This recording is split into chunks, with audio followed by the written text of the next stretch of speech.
एक गरीब किसान अपनी बेटी के साथ एक छोटी सी झोपड़ी में रहता था।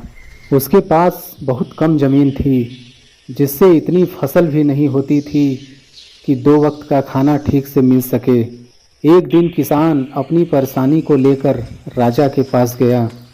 राजा बहुत दयालु था। उसने अपनी ज़मीन में से कुछ हिस्सा किसान को खेती के लिए दे दिया और कहा कि ज़मीन मेरी रहेगी, लेकिन उस पर उगने वाली फसल तुम्हारी होगी। किसान बहुत खुश हुआ और राजा को धन्यवाद देकर लौट आया। एक दिन जब वह खेत जोत रहा था तो उसका हल किसी कठोर चीज़ से टकराया। जब उसने वहाँ खोदा तो उसे सोने की एक ओखली मिली।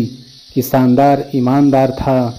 उसने अपनी बेटी से कहा कि ये ओखली राजा की ज़मीन से मिली है, इसलिए इसे राजा को लौटा देना चाहिए।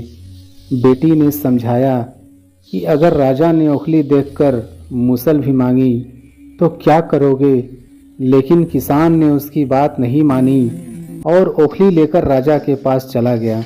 राजा ने जब ओखली देखी तो सोचा कि किसान ने लालच में आकर मूसल छिपा ली है। उसने किसान को जेल में डाल दिया। बेचारा किसान रोने लगा और कहने लगा कि काश उसने अपनी बेटी की बात मान ली होती। एक दिन राजा ने उसे यह कहते हुए सुन लिया और कारण पूछा। किसान ने पूरी बात बताई तो राजा को अपनी गलती का एहसास हुआ। उसने किसान को रिहा कर दिया और उसकी बुद्धिमान बेटी को बुलाकर दरबार में मंत्री बना दिया।